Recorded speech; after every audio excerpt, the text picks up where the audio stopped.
As a leader, people can calibrate around you. You don't have to necessarily be the perfect leader. But if you're consistent and authentic, people kind of figure you out and they can calibrate.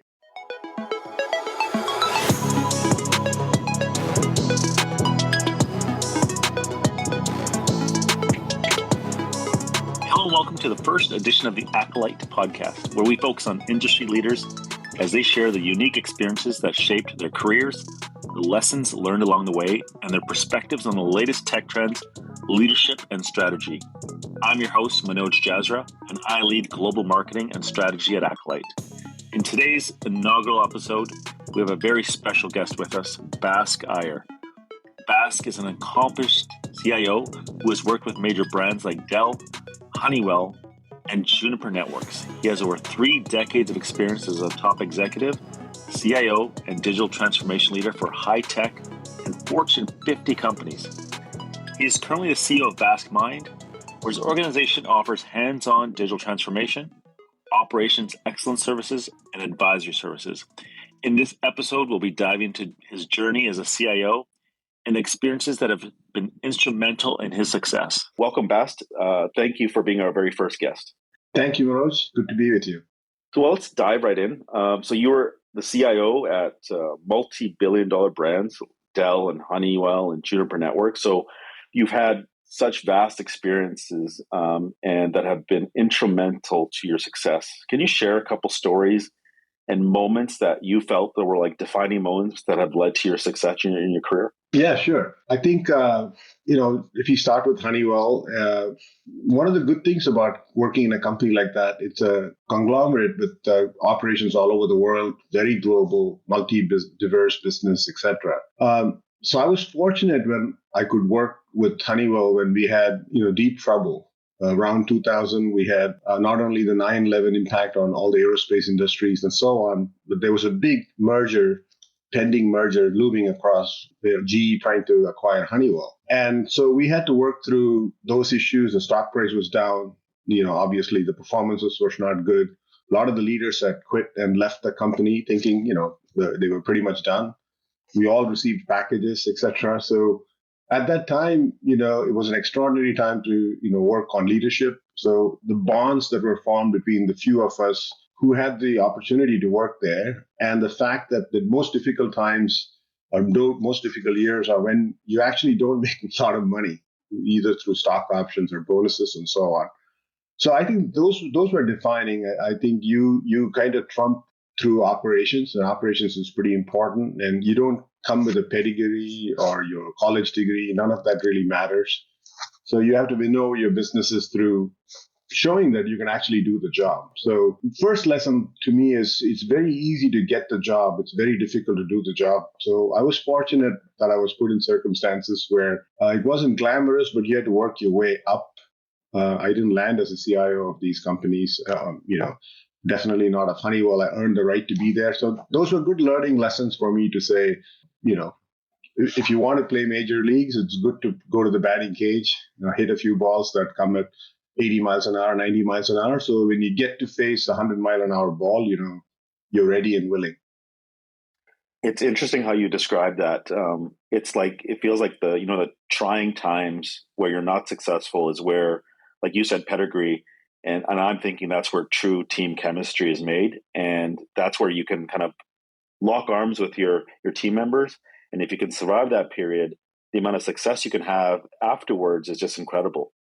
Yeah, and you form deep bonds, with even your business units. There's no time for politics, actually. We're all in survival mode, and business units start respecting people in corporate who actually can add value. You earn the right to be a function. And I think operations people have a mistaken idea of operations. Operations, a lot of people believe, is just cutting costs.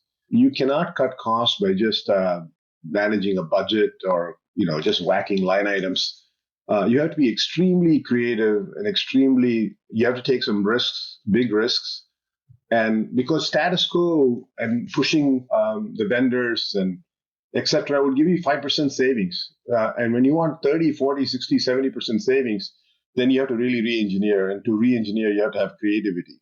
So when you go through those changes and those risks, together with the team, with the business leaders, and you form great bonds. And I still have good bonds with a lot of folks who work with me, who now ended up as CEOs of a lot of companies, including Honeywell itself.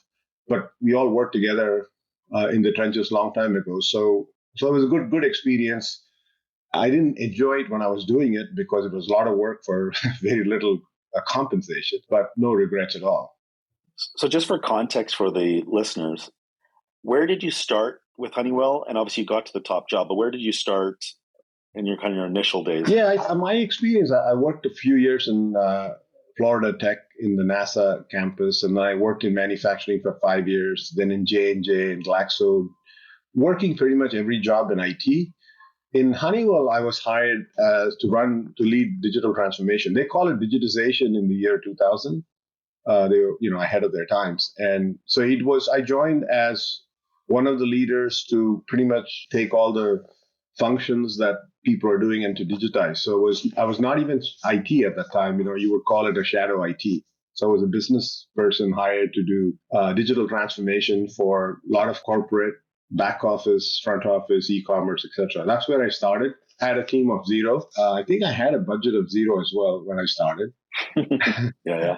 And then worked through various jobs from them. I went from there to led digital transformation for a long time. And then I went to China. I was just a general manager in China for Asia Pac for a period of time. Then I was in their automotive division as a CIO. I got a break there as a CIO. Then I was the aerospace CIO for a period of time. So I worked on a couple of CIO jobs, which were not really the top job. And I ended up as being the EVP CIO for all of Honeywell. But, I was there for 11 years. So the nice thing is I was promoted. I earned the right to get there, which I feel pretty good about, So that's why I always say it's nice to have done in a few regions, in a few businesses, and work with a few people, so you have an opportunity to earn your stripes.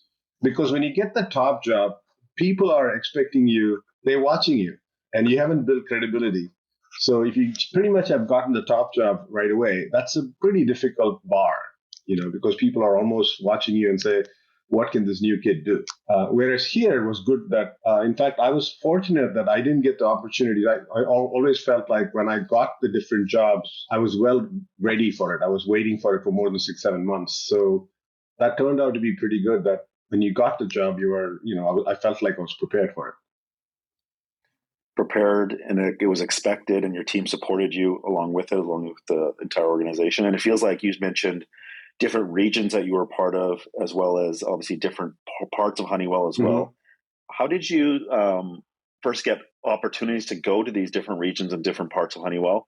And is that just your mantra? I'm going to try these other opportunities and make it a success. Like, what's your overall vision as you go from role to role? Yeah, it sounds very old-fashioned, and I think, but I was a good soldier. I mean, I was asked to go to China and move my family and move there. I mean, it looks so stupid now when you look at it, when we're struggling to get people to come to the office, etc. But yeah, I joined them. They said, you work in New Jersey, in Morristown, in their headquarters. So I showed up there. And then sometime later, I mean, I wasn't forced out, but I was pretty much asked to say, you've done a lot of digital transformation. Now there's a lot of residual work all over the world. Can you go establish offshore locations and make sure we can grow in Asia? And so, my wife was working. I had 2 kids, and we moved to China and Shanghai. And turned out to be a great experience, but it was not like, I planned for it. And then 1.5 years, 2 years into it, I was asked to come back to Los Angeles to be a CIO for a business unit. So we moved again from New Jersey to China, back to LA. And then after a while, there was, a stint in Phoenix. And then I was moved back to New Jersey, and so as the CIO, global CIO, that's the first time my wife and family protested, and they stayed back in California. They refused to move. Keep moving. They had enough. But yeah, it sounds very strange, and I wouldn't recommend people doing their career that way. But that's how it worked. It was you pretty much went where the company wanted you to go, and people noticed that you worked on different business units, you worked on different regions.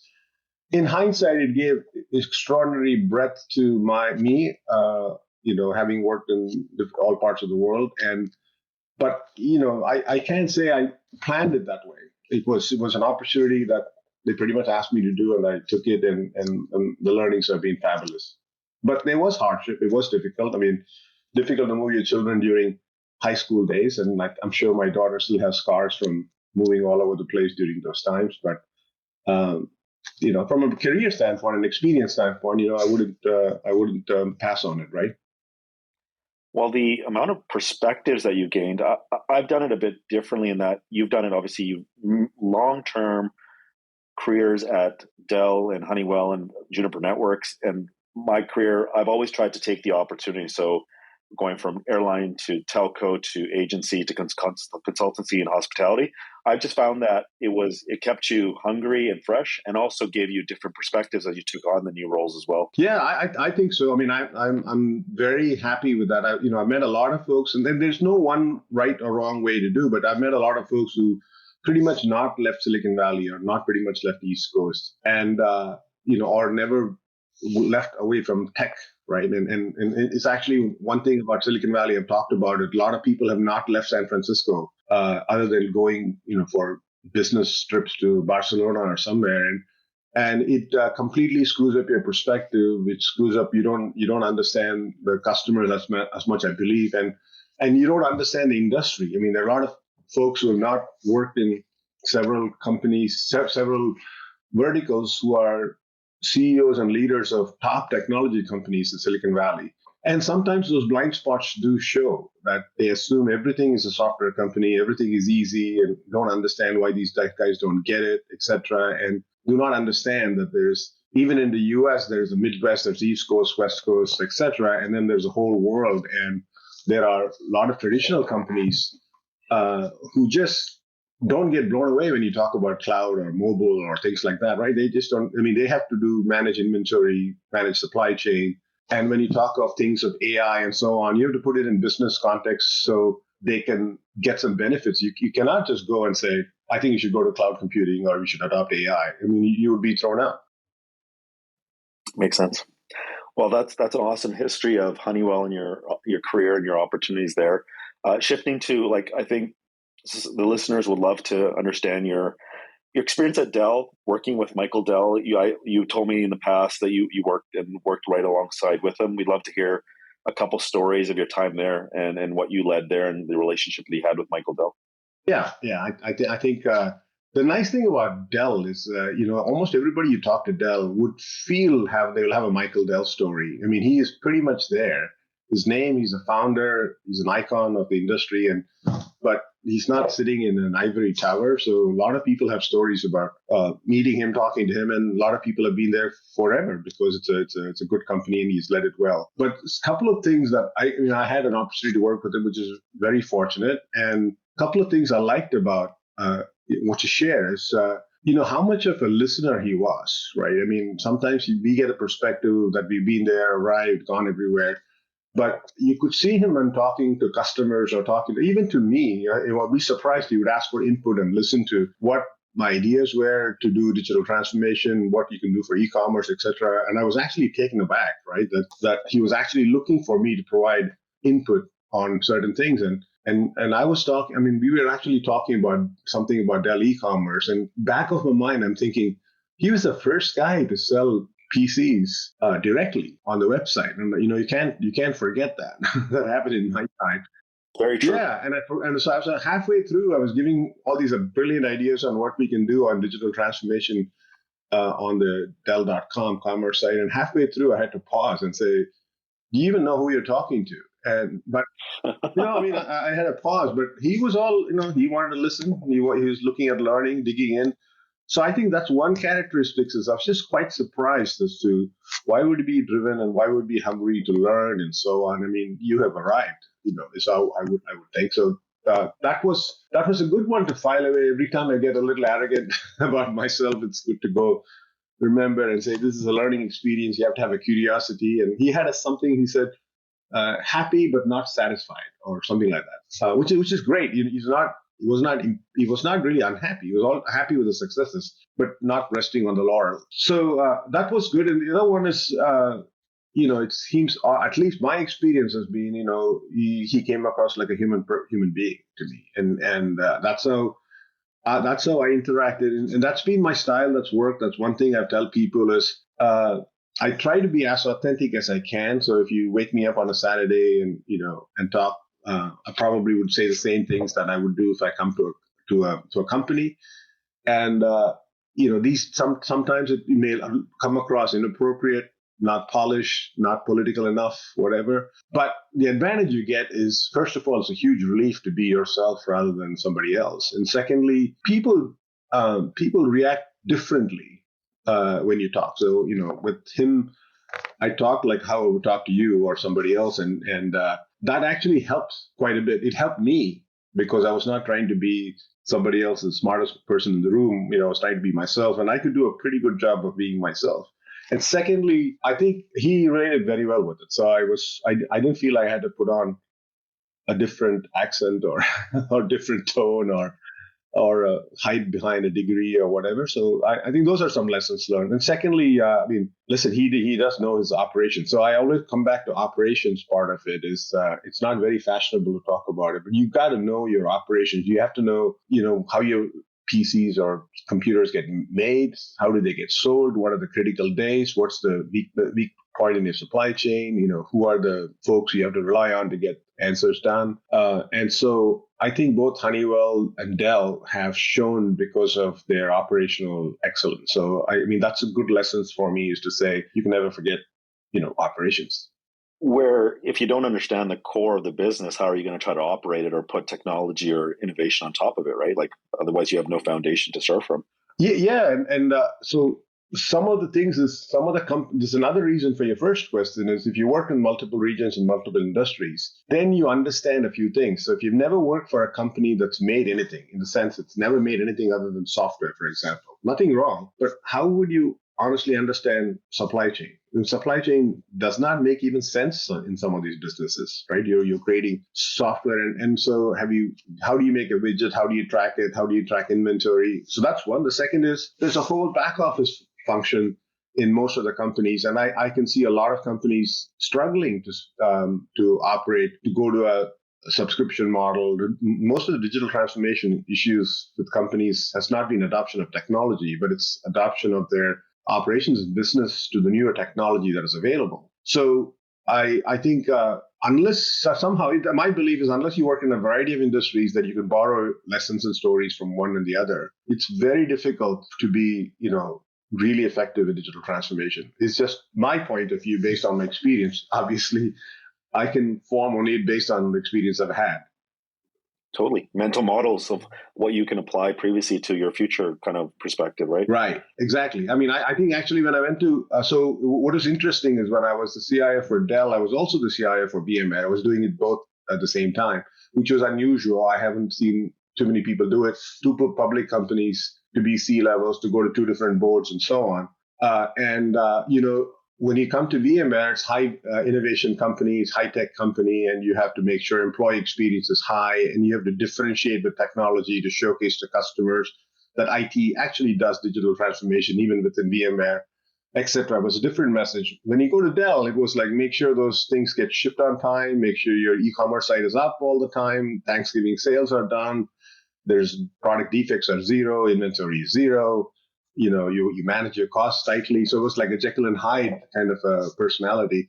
But I enjoyed it because I missed doing that in VMware, actually. Some of those experiences from Honeywell, I was able to put in practice in Dell. And so I felt perfectly at home there, while I was perfectly at home at VMware as well. So surprisingly, though, I enjoyed that period where most people thought it was, clearly two different jobs, and how did you do it? I found it relaxing to do, one kind of business, half the time, and, another kind of business the other half of the time. I don't know how relaxing I find it, but that's your cup of tea. That sounds wonderful.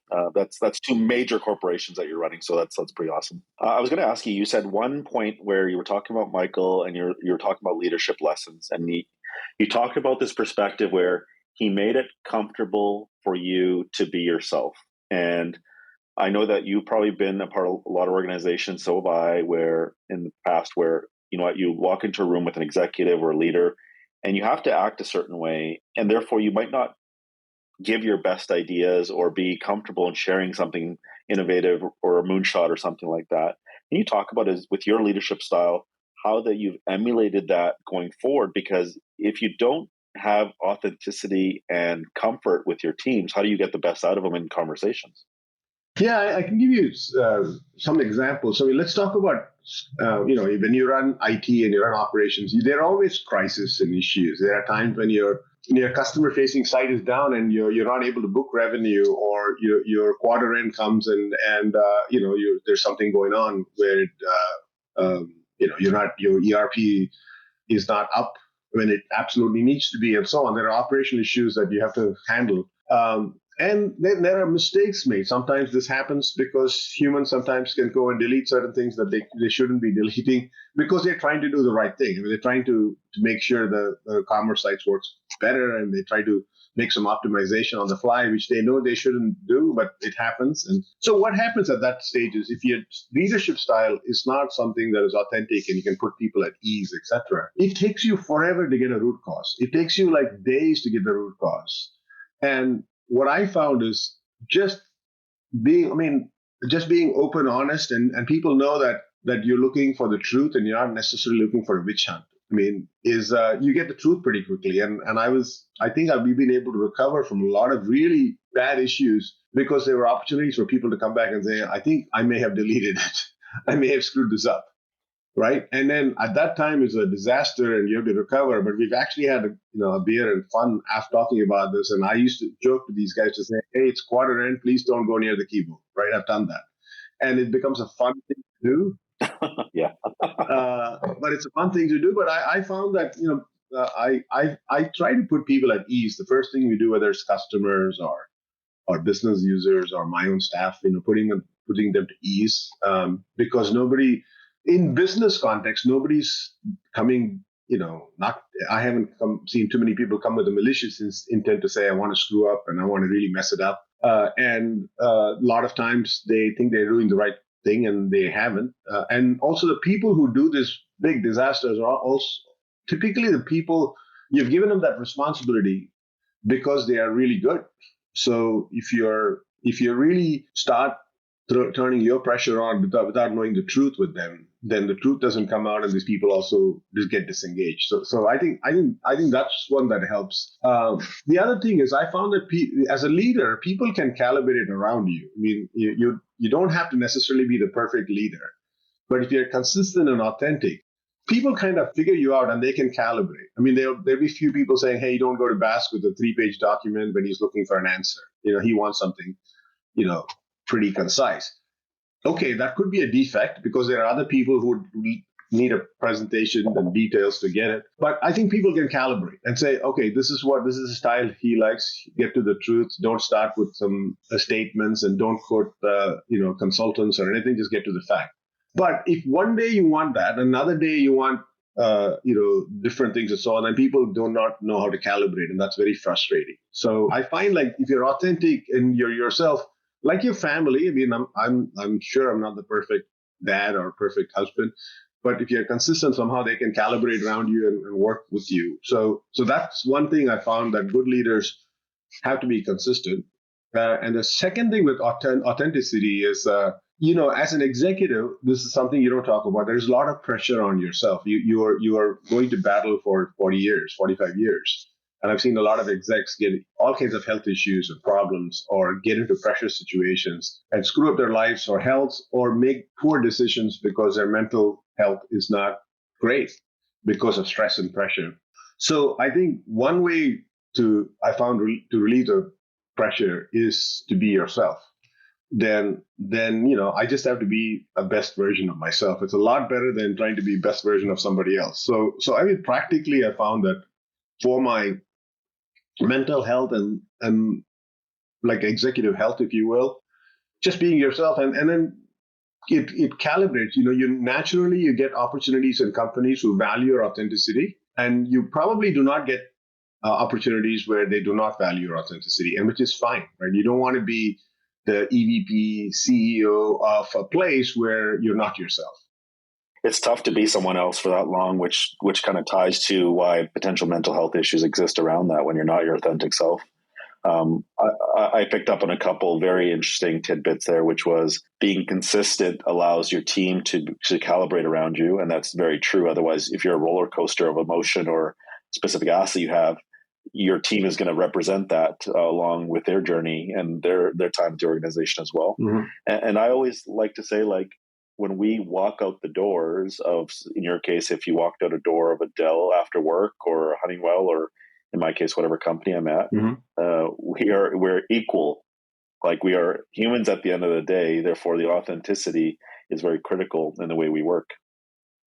Yeah, I mean, there are some places where it's actually helped me quite a bit without even planning, just being authentic. And I'll give you one example. I was during COVID, all of us had to work from home, right? I mean, all of us had to work, and we had to do all these big Zoom meetings with the whole all hands, 400 people, 600 people in the team. It was never the same. I mean, it was great, but I couldn't connect the way I could connect with people just walking around, talking to them about their family. So to me, I had to learn to adjust that. But I remember 6 a.m. we had a call, and the night before, my wife had told me it was time to put she asked me, are you going to put the garbage out? Because I know you have a 6 a.m. meeting. And I said, yeah, of course, I'll put the garbage out. No problem. And she asked me twice. And she said, no, I can do. She said she could do it if I had the meeting. I said, no, it'd take me 2 seconds. No problem. So then, sure enough, I get up in the morning, forget about this, and start my meetings. And I'm going through my meeting full talking about serious stuff and issues. And then I see the garbage truck coming from my room at home. I hear it. So,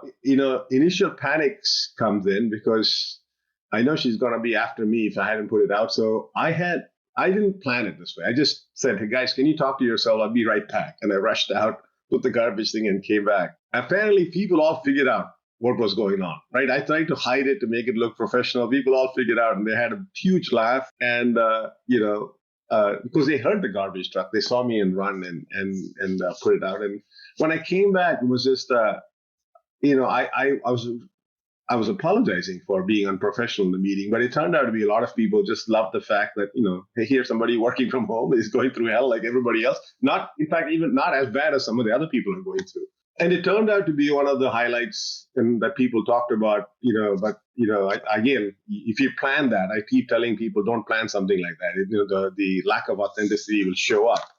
But people actually enjoyed saying a leader is a normal human being, and he makes all those mistakes, and he still has a boss that he has to answer to, etc. So it's a funny incident, but I get, even 2 weeks ago when I met somebody, they told me, have you put the garbage out? I mean, they keep asking me and checking with me. Yeah, it's funny.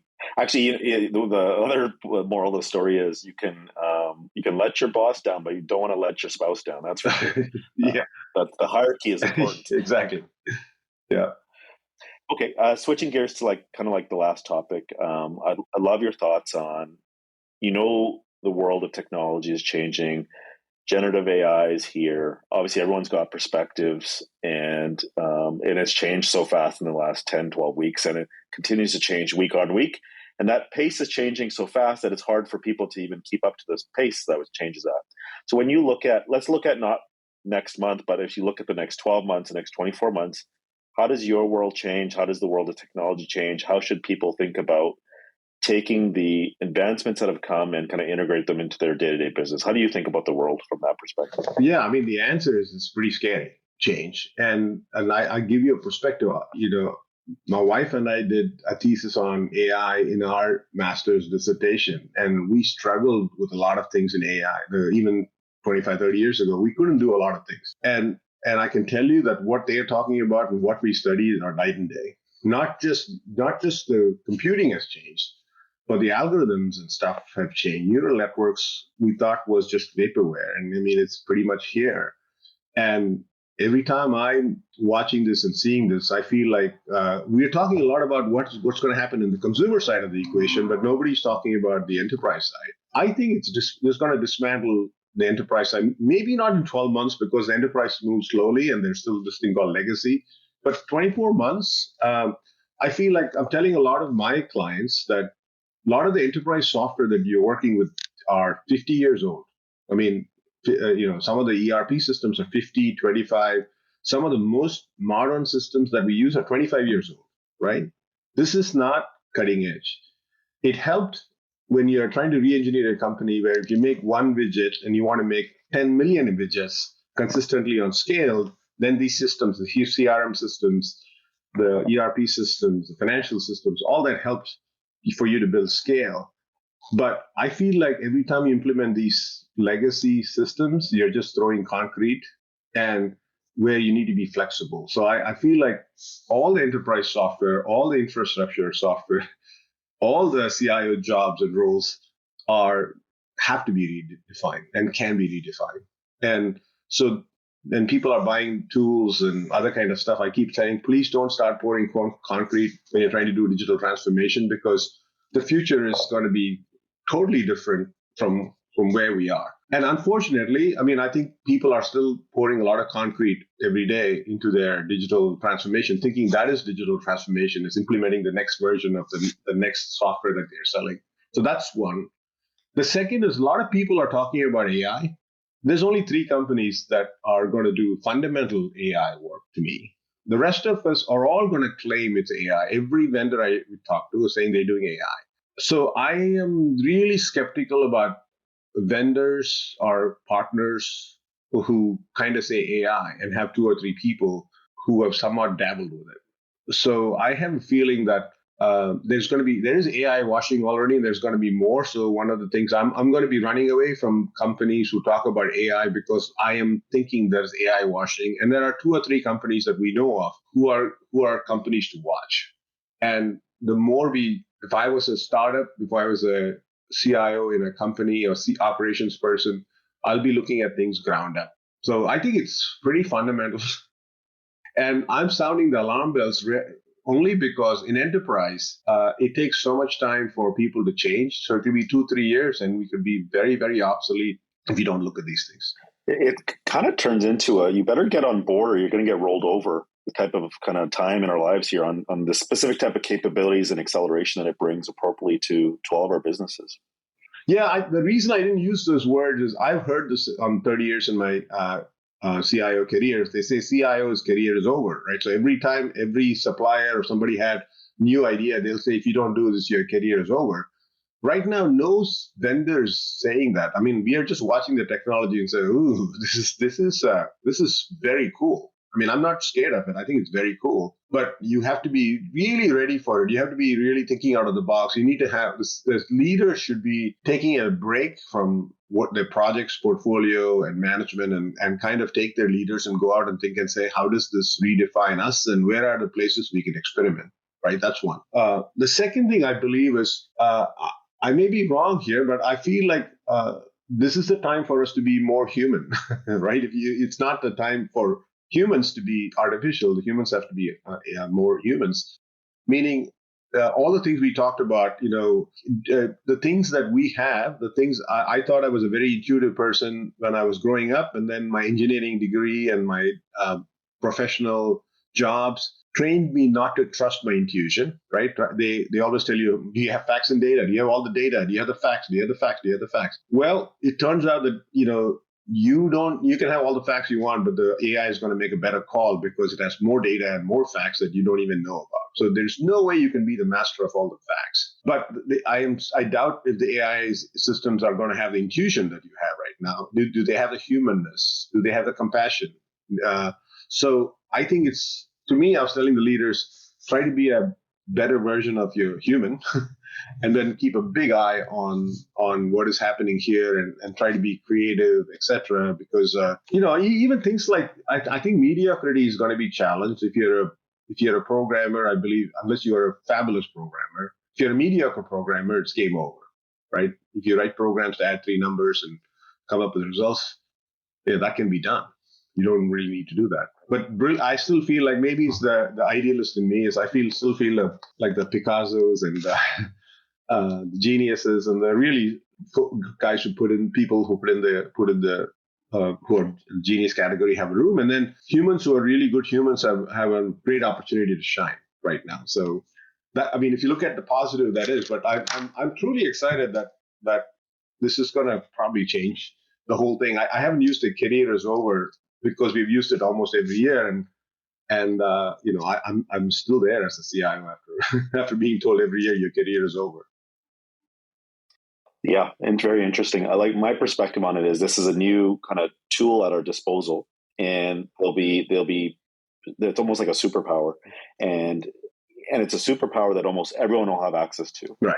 Therefore, the folks who leverage it in their day to day intelligently can definitely make advancement acceleration. But the people who don't use a superpower, I think those will be the ones that get left behind, because people are going to get way more efficient and generate new types of innovation. And because of the human power plus the AI power working together, I think that's where the acceleration will take place. But I think everyone has to take at least a foundational perspective of integrating into their day-to-day approach. Yeah, I think so. I mean, there's no doubt the some of the advisory work that I do, some of the boards I talk to, and so on. I think the CEOs and the CEOs and the board are taking a very serious perspective on this, right? I mean, they're really saying how should we redefine the businesses, etc. I'm hoping the CIOs and the CTOs and technical folks, are inspire that confidence or taking it as seriously and have proposals and ideas to go with them, because otherwise what would be left is they would leave the CIOs run the day-to-day IT, and folks would start setting different organizations or different places to go consult on what should be the game changer they should look at, right? So that's the danger of you not leading this and being a thought leader here, is the business is still definitely going to take this, because it's too big to ignore. And if you don't participate, I mean, maybe you won't lose your job, but you'll be doing what you're doing, and the world will move on. Makes sense to me. Well, that brings us to the end of this episode. Thank you so much, Bask, for all your stories and your insights that you've shared with our audience. We really appreciate it. My pleasure, Manoj. It's a pleasure talking to you. Thank you very much. So just to conclude, we hope our discussions have sparked new ideas and possibilities. Before we go, remember that technology is a tool, but it's the human imagination that drives progress. So keep dreaming and keep creating. This is Manoj for the Accolite Podcast signing out. See you next time.